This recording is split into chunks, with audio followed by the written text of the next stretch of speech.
Okay, this is a short mini lesson on the rhetorical strategy of pacing. Pacing. And this mini lesson was partly created by Xavier and Francisco, and they did an awesome job with this. And this should help you understand what pacing is, why someone would use it, and it should be helpful. So, pacing is a basic definition is the ability to move a piece of writing smoothly along. And pacing specifically would be when an author uses certain phrases to move the reader along to the next idea or to the conclusion.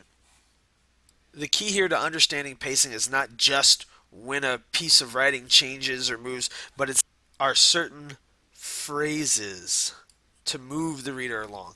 Okay, so the key here are these certain phrases. Let's look a little bit more at that.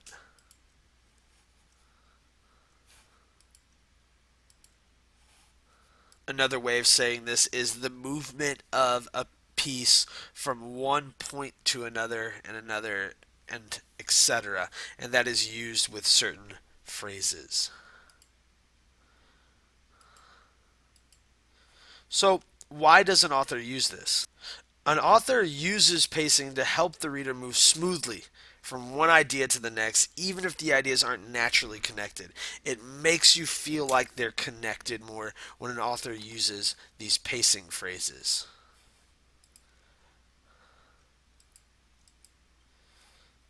So, this is a great example of pacing at work. Everyone has a purpose, therefore, life is always worth living. Two different ideas. Everyone has a purpose, life is always worth living. They use this word, therefore, as pacing to move us along to the next idea. Anytime you see the word therefore being used, you are seeing pacing being used. Let's take a look at another example. There has always been an unnamed struggle between each man to obtain objects of material being. Certainly, then, how can man be happy if he is always at war over these materials? Again, here you have the first idea up here, you have the second idea down here, and then you have this phrase, certainly then, in the presentation. Anytime you see certainly then, that would be an example of pacing. The key here is that the pacing is this phrase. This phrase is what is helping us move between the ideas. So when we talk about pacing, we're talking about phrases like certainly then poked in the middle of different ideas or at the beginning of a new idea.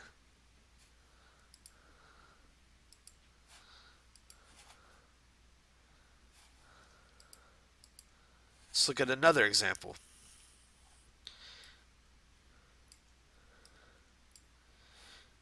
The human body is the most complex system on the planet.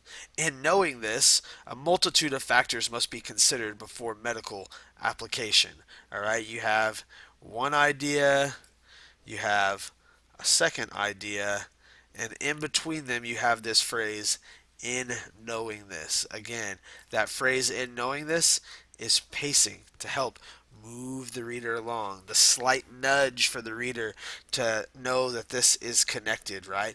In knowing this, you now know this, right? It's connecting the two ideas, that phrase is. That is what pacing is.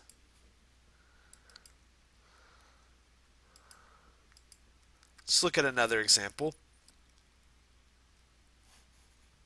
Everyone in this world can become great, but naturally, most people don't want to work for it.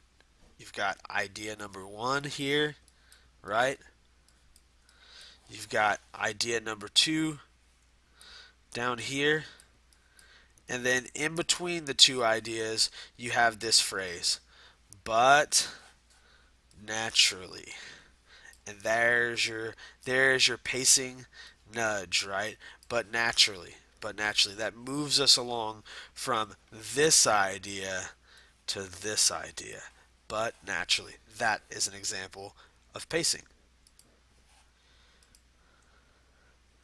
Finally, let's look at an example of finding pacing in a piece of writing like an AP rhetorical analysis prompt.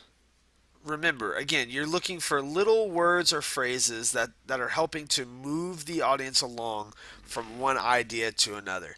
Take a look at this second column, and I want you to pause the video and look and see if you see any phrases in there that look like they are serving only to move us along from one idea to another. Go ahead and pause it right now.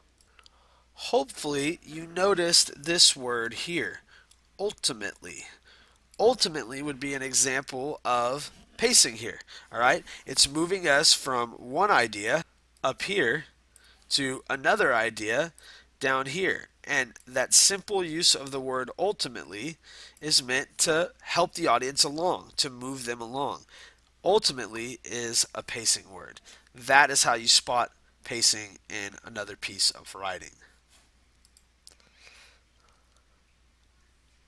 Hopefully, you now have a better idea of what pacing is and how these pacing phrases work in a larger piece of writing.